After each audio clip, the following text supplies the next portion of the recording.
বুঝা গেল? এ বেরাদার আল ইসলাম, আপনাদেরকে বলতে চাই, সাইয়্যিদুনা হুযায়ফা রাদিয়াল্লাহু তাআলা আনহু, তিনি নবীর পিছনে নবী আমার দাঁড়িয়ে গেছেন। কারণ নবী কার নাম, পয়গম্বর কার নাম, নবী যেমন সামনে দেখতেন পিছনে তেমনই দেখতেন। সুবহানাল্লাহ। সামনে পিছে একই রকমের দেখতেন। এ নবীর বিশেষত্ব, এ নবীর বৈশিষ্ট্যতা। আল্লাহ তাআলা নবীকে বিশেষত্ব দান করেছিলেন। তো নবী আমার দাঁড়িয়ে গেছেন, নবী আমার দাঁড়িয়ে গিয়ে বলতেছেন, এ হুযায়ফা তুমি আসতেছ? বলে হ্যাঁ ইয়া রাসূলুল্লাহ। বলে আসতে হবে না, রাত্রি হয়ে গিয়েছে, বাড়ি যাও। সেই সন্ধ্যাতে এসেছো, অপেক্ষা করতেছো, বাড়ি যাও, আর আসতে হবে না। তবে শোনো, আল্লাহ তাআলা তোমাকেও ক্ষমা করে দিয়েছেন, তোমার মাকেও ক্ষমা করে দিয়েছেন, তুমিও জান্নাতি, তোমার মাও জান্নাতি। আল্লাহু আকবার। ইয়া রাসূলুল্লাহ জিন্দাবাদ, জিন্দাবাদ, জিন্দাবাদ। আজিজানে মুহতারাম, সাহাবীর চোখে জল চলে এসেছেন। নবী কার নাম, পয়গম্বর কার নাম, রাসূল কার নাম, যে নবীর দরবারে মনের আবেগ, মনের কথা, মনের গোপন বিষয় ওপেন করার দরকার হয় না, প্রকাশ করার দরকার হয় না, ব্যক্ত করার দরকার হয় না। যা মেশিনে আছে না, তা আমার দয়ার নবী বুঝতে পারেন। দয়ার নবী বুঝতে পারেন। বাড়ি থেকে এসেছেন, নবীর নিকটে বলবো, আবেদন করব, আম্মাকেও যেন আল্লাহ ক্ষমা করে দেন, আর আমার মাকেও ক্ষমা করে দেন, আমিও যেন জান্নাতে যাই, আমার মাও যেন জান্নাতে যায়। দিলের মধ্যে যা রয়েছে তা আমার রাসূলুল্লাহ দেখতেছেন, পয়গম্বর দেখতেছেন। বলে যাও, আল্লাহ তোমাকেও ক্ষমা করে দিয়েছে, তোমার মাকেও ক্ষমা করে দিয়েছে। আজিজানে মুহতারাম, দিলে উত্থাপিত বিষয় আজকে কোনো যন্ত্রে আসবে না, কোনো মেশিনে আসবে না, এক্সরেতে আসবে না, কেউ বুঝতে পারবে না। কিন্তু মুসলমান, নবী কার নাম, রাসূল কার নাম, পয়গম্বর কার নাম, যে পয়গম্বর দিলের হালাতকে বুঝতে পারেন, দিলের ধড়কনকে বুঝতে পারেন, দিলের অবস্থাকে বুঝতে পারেন, দিলের উত্থাপিত বিষয়কে বুঝতে পারেন। এই জন্য তো মহানবী বলেন, ইন্নী হারা ওয়ালা তারাউন ওয়াসমাউন ওয়ালা তাসমাউন। সুবহানাল্লাহ, সুবহানাল্লাহ। আমি যা দর্শন করি পৃথিবীতে কেউ করে না, আর আমি যা শ্রবণ করি পৃথিবীতে কেউ শ্রবণ করে না। পৃথিবীতে বহু দেখার চোখ আছে, পৃথিবীতে বহু দেখা শোনার কান আছে, কিন্তু নবী বলতেছেন, আমি যা দর্শন করি কেউ দেখে না, কেউ দর্শন করে না, আর আমি যা শ্রবণ করি পৃথিবীতে কেউ শ্রবণ করে না। এ দর্শন শক্তি, এ শ্রবণ শক্তি নবীকে কে দিয়েছেন? জোরে বলতে হবে আল্লাহ। এই মুল্লার পেটে ব্যথা হবে কেন? ই কাঠমুল্লার পেটে ব্যথা হবে কেন? এর শরীর জ্বালা করবে কেন? এর শরীরে জ্বর আসবে কেন? ভাবতে অবাক হয় মুসলমান, যাজকে এই নবীর বিরুদ্ধাচরণ করতেছে, এই নবীর বিপক্ষে যেতেছে। আপনাদেরকে বলবো, কোরআন বলতেছে মুহাম্মাদুর রাসূলুল্লাহ, মুহাম্মদ সাল্লাল্লাহু আলাইহি সাল্লাম আল্লাহর রাসূল। নবীকে আল্লাহ নবী করে পৃথিবীর বুকে প্রেরণ করেছেন। এই নবীর ইশক ও মহব্বতের নাম হলো ঈমান। পরিশেষে একটি কথা আপনাদেরকে বলি, মা বোনেরা শোনেন। আজকে যে ছেলের বাহানা করে নামাজ ত্যাগ করতেছেন, দুনিয়ার কারণে নামাজ ত্যাগ করতেছেন, সংসারের কাজের জন্য নামাজ ত্যাগ করতেছেন, আপনার মাহশারের দিন কেউ কাজে আসবে না। মাহশারের দিন কেউ কাজে আসবে না। মহাশার ভয়ানক দিন, মহা সংকট দিবস, মহা বিপদের দিন হলো মাহশারের দিন। এ বেরাদার, আপনি যে ছেলেকে, যে মায়েরা বাচ্চাকে পেটে বহন করে, এই বাচ্চার নিকটে মাহশারের দিন যদি একটি যদি নেকি চায় তো অস্বীকার করবে, মা দেবে না। যে বাপ, যে পিতা হাড় ভাঙা পরিশ্রম করে আজকে ছেলে মেয়েদেরকে খাইয়েছে, এই ছেলে মেয়ের কাছে যদি একটি যদি নেকি চায় তো দেবেন, অস্বীকার করবে না। ছেলে দেবে না, মেয়ে দেবে, কেউ কাউকে দেবে না। এত ভয়ানক দিন সেই দিন। সেই দিন কাজে যদি লাগে কে আসবে? কে লাগবে? কাজে যদি আসে নাভি কাজে আসবে। যেদিন কেউ আপনাকে সাহায্য করবে না, সেই দিন আপনাকে আমাকে সাহায্য কে করবে? নাভি করবে। তো যারা আজকে নাভি থেকে দূরে চলে যাচ্ছে, যাদের আজকে নাভির দরকার নাই, ওই মাহশারের দিন নাভি তাদের কাজ করবে, সুপারিশ করবেন? এই জোরে বলেন না। যদি নাভির সুপারিশ গ্রন্থটি করতে হয়, নাভির শাফাত যদি লাভ করতে হয়, তবে নাভিকে আপন করো, নাভিকে আপন করো। বুখারী শরীফ একটি হাদিস শরীফ এসেছে, বুখারী শরীফের মধ্যে, যে নবী পাক সাহেবে লাউলাক সাল্লাল্লাহু তাআলা আলাইহি সাল্লাম কে আল্লাহ তাআলা একটি বিশেষ দোয়া দান করেছেন।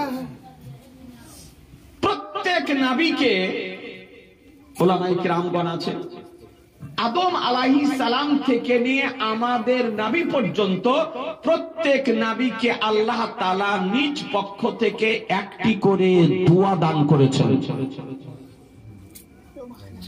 এই পৃথিবীতে প্রত্যেক নবী সে আল্লাহর দানকৃত দোয়াটি চেয়ে নিয়েছেন, সব নবী চেয়ে নিয়েছেন। কিন্তু আমাদের নবীকে যে আল্লাহ দোয়াটি দান করেছেন, বিশেষত্বটি দান করেছেন, সেই দোয়াটি কিন্তু নবী পৃথিবীতে চান না, অবশিষ্ট রেখেছেন, বাকি রেখেছেন। সেটা কি দোয়া? সেটা হলো শাফাতের দোয়া। কি দোয়া? শাফাতের দোয়া। নবী সেটাকে অবশিষ্ট রেখেছেন, বাকি রেখেছেন, পৃথিবীতে চাননি, সেটা মাহশারের দিন চাইবেন। এ বেরাদারান ইসলাম, বুখারী শরীফের মধ্যে হাদিস শরীফ বর্ণিত হয়েছে যে মাহশারের দিন আমাদের নবী একটি সাজদা করবেন। দীর্ঘ সময় ধরে নবী আমার সাজদা করবেন। এই আজিজানে মুহতারাম, আপনাদেরকে বলতে চাই, এত দীর্ঘ সময় ধরে সাজদা করবেন যে শেষ পর্যন্ত মহান রব্বুল আলামিন বলবেন, ইরফা রাসাকা ইয়া মুহাম্মাদ, বলে হে হাবিব, এ আমার প্রিয় হাবিব, আপনার মস্তক উঠান, আপনার সার উঠান, মস্তক উঠান। সাল তোতা, আপনি চান আপনাকে দেওয়া হবে। ইসফা তুসাফা, আপনি সুপারিশ করুন, আপনার সুপারিশ কবুল করা হবে। এই আজিজানে মুহতারাম, সেই দিন আমার শাহনশাহে জিবেকার মাদানিকে তাজদার রহমাতুল লিল আলামিন পয়গম্বর মস্তক উঠাবেন এবং নিজ উম্মতের জন্য আল্লাহর দরবারে সুপারিশ করবেন। আর নবীর সুপারিশে যত ঈমানদার ব্যক্তি জাহান্নামে থাকবে, আল্লাহ তাআলা নবীর সুপারিশে ওই জাহান্নামী ব্যক্তিদের জান্নাত দান করবেন। মুসলমান, তাহলে নবীকে আপনার আপন না পর? এই জোরে বলেন, নবীর চেয়ে আপনার কেউ আছে না? সব থেকে আপনার আমার আপন হলো নবী। এই নবীকে যদি আপন করে কবরে যদি যেতে পারেন, ইহ জগতে মঙ্গল হবে, পর জগতে মঙ্গল হবে। এ বেরাদার, আজকে নবীর মহব্বত, আহা, যে নবীর মহব্বতে গাছ কান্না করেছে, যে নবীর মহব্বতে পাথর কান্না করেছে, সেই নবীর আজকে বিরোধিতা করতেছে দুপায়া ব্যক্তিগো। এই নবীর বিরোধিতা করতেছে।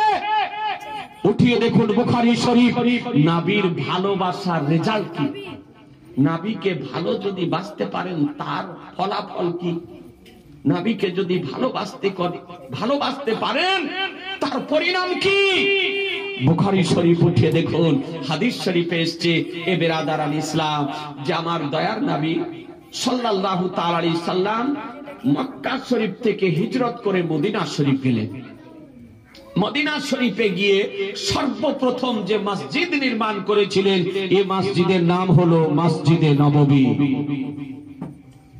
খেজুরের পাতার ছাউনি উপরে, চারিদিকে আপনার খেজুরের পাতার টাহানির আপনার বেড়া, 100 হাত লম্বা, 100 হাত চওড়া দিয়ে মসজিদটি নির্মাণ করেছিলেন আমার রাসূলুল্লাহ সাল্লাল্লাহু তাআলা আলাইহি সাল্লাম। আর সেই মসজিদে মিম্বার ছিল না। মিম্বার কোনটাকে বলে জানেন? হ্যাঁ, যার উপরে ইমাম আমাদের দণ্ডায়মান হয়, দাঁড়ায়, সেটাকে বলা হয় মিম্বার। তো এই মিম্বার তখন মসজিদে ছিল না। নবী আমার কি করতেন, শুক্রবারের দিন ওই মসজিদের ভিতরে মেহরাব, যেখানে নামাজের জন্য ইমাম দণ্ডায়মান হয়, ওটাকে মেহরাব বলে।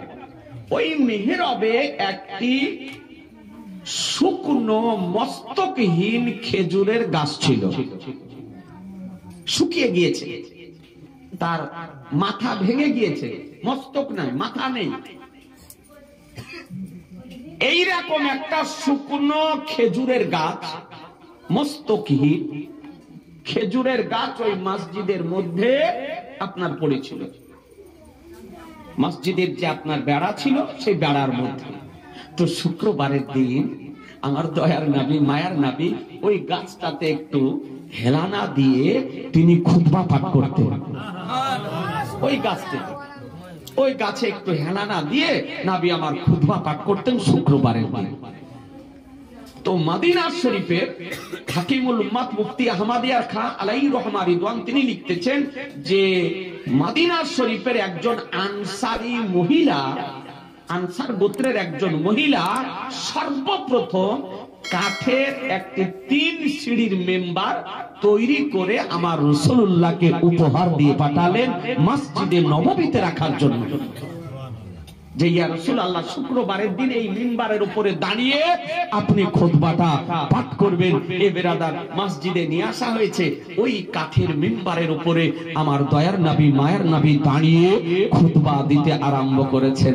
যখন খুতবা দিতে আরম্ভ করেছেন, তখন ওই মস্তকহীন শুকনো খেজুরের গাছ কান্না করতে আরম্ভ করেছে।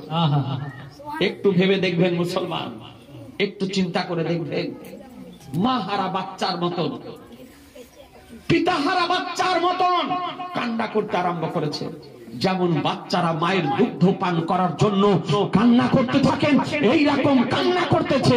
এ বিরাদার ইসলাম, যে কান্নার ও মস্তকহীন শুকনো খেজুরের গাছটির কান্না মসজিদে নববীর সাহাবায়ে কেরামগণ শুনতেছিলেন। বিরাদার ফুটে ফুটে কাঁদতেছে, গাছ কাঁদতেছে, প্রাণহীন গাছ কান্না করতেছে, শুকনো খেজুরের গাছ কান্না করতেছে।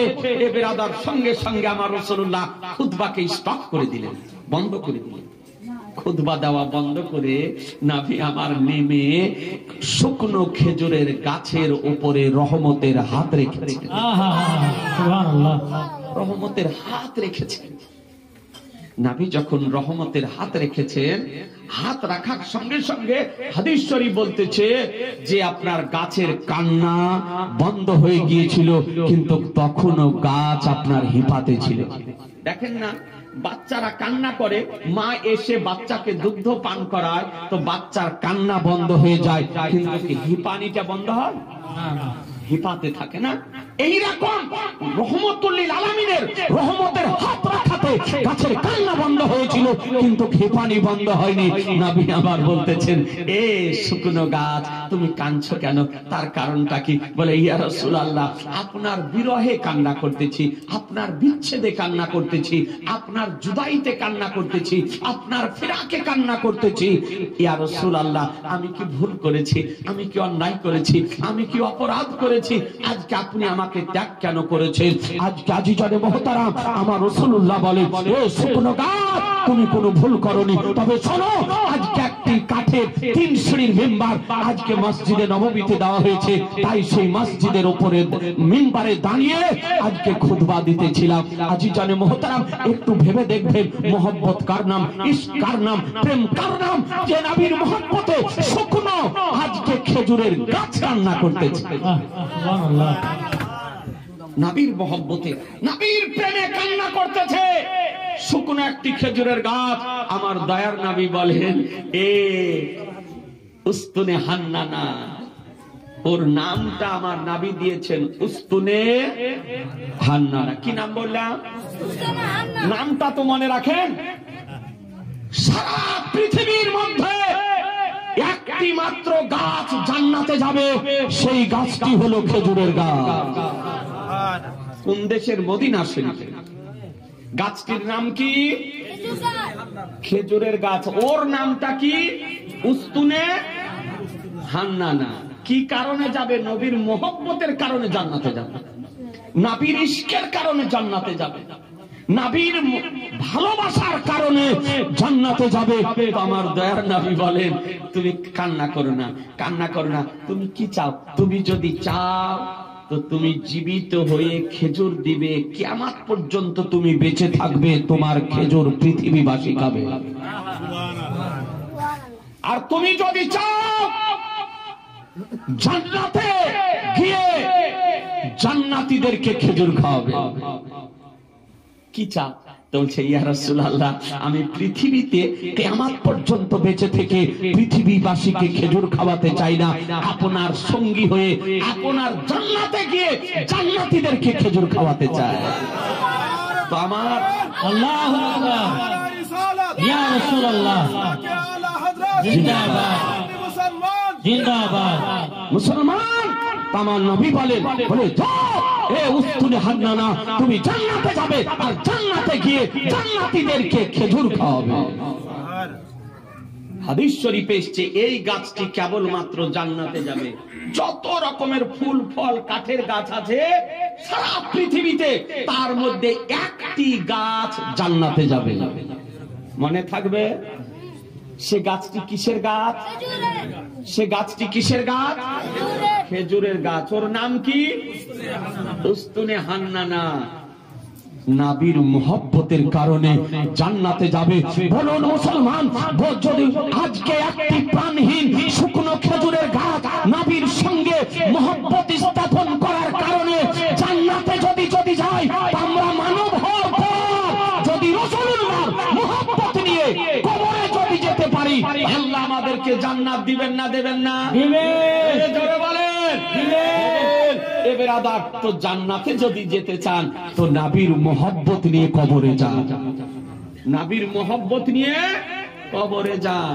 কিছু মানুষ আছে এইরকম, কিছু আনাড়ি আনাংলা, নবীর কথা শুনতে ভালো লাগে না ওদের, নবীর আলোচনা শুনতে ভালো লাগে না, নবীর প্রেমের কথা শুনতে ভালো লাগে না, নবীর মোহব্বতের কথা শুনতে ভালো লাগে না, নবীর ইশকের কথা শুনতে ওদেরকে আপনার ভালো লাগে না। তার মানে ওর ঈমানে ক্যান্সার হয়েছে, ওর ঈমানে ক্যান্সার হয়েছে।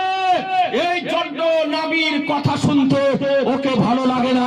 আজিজানে মুহতারাম, নবীর আলোচনা শুনতে ভালো লাগে না। আপনাদেরকে বলবো, এ নবী পাক সাহেবে লাউলাকের সঙ্গে মোহব্বত কেমন করেছিলেন হযরত বিলাল রাদিয়াল্লাহু তাআলা আনহু।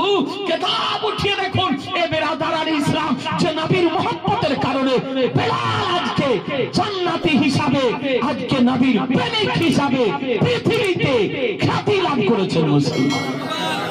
আজিজানে মুহতারাম, আপনাদেরকে বলতে চাই, হ্যাঁ, যে নবীর মোহব্বতে আবু বকর সিদ্দিক রাদিয়াল্লাহু তাআলা আনহু সোর গর্তে নিজের প্রাণকে নবীর মোহব্বতে উৎসর্গ করে দিয়েছিলেন, যে নবীর মোহব্বতে আজিজানে মুহতারাম আলিয়ে মুর্তজা, শেরে খোদা, মুশকিলে কুশা, ফতিহে খাইবার, সাহেবে জুলফিকার আজকে আসরের মতন গুরুত্বপূর্ণ নামাজকে নবীর মোহব্বতে উৎসর্গ করে দিয়েছিলেন, কাজা করে দিয়েছিলেন মুসলমান।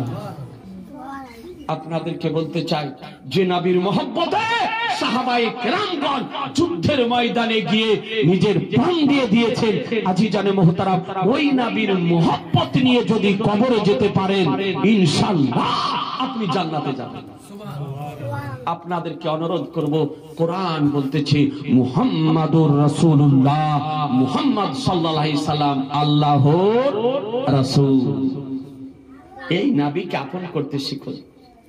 এই নবীর কে আপন করে যদি নবীর মোহব্বতের অন্তরকে শহর যদি বানিয়ে নিতে পারেন, তবে ইহ জগত মঙ্গল হবে, পর জগত মঙ্গল হবে। যদি নবীর মোহব্বত আপনার অন্তরে থাকে, নবীর প্রেমিক তারা মরেও মরে না, তারা মরেও মরে না, তারা মরেও জিন্দা। যারা নবীর প্রেমিক, নবীর আশিক, নবীর দেওয়ানা, তারা মরেও আপনার জিন্দা। আপনাদেরকে বলতে চাই ভাই, রাত্রি অনেক হয়েছে, আমরা সুন্নাতাল জামাতের ব্যক্তি, সুন্নি জামাতের ব্যক্তি, আমরা সুন্নি জামাতের উপরে কায়েম থাকবো। বলুন ইনশাআল্লাহ। এই জোরে বলুন না ইনশাআল্লাহ।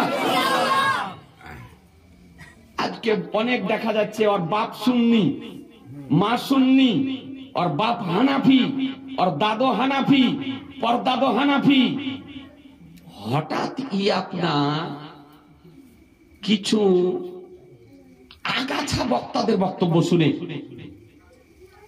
ইউটিউব দেখে, ফেসবুকে কিছু বক্তাদের বক্তব্য শুনে নতুন নামাজি হয়েছে। আসল কথা বলতে গেলে বন্ধু বাজার, হক কথা বললে তেতো লাগে। আল হক মররুন, সত্য কথা তেতো লাগে। হানাফি ঘরে জন্ম, আর 14 গোষ্ঠী হানাফি। আজকে নতুন নামাজি হয়েছে, লেডিস মার্কা নামাজি, মহিলা মার্কা নামাজি। দেখেছেন না মহিলা মার্কা? হ্যাঁ, সারা জীবন নাভির নিচে হাত বেঁধে ছিল, এখন আপনার রাতারাতি বুকের উপরে হাত বাঁধছে। এই যারা বুকের উপরে হাত বাঁধছে এদেরকে বলে ওহাবি। ভারতবর্ষে এদেরকে কি বলে? এই জোরে বলতে হবে, এদেরকে কি বলে?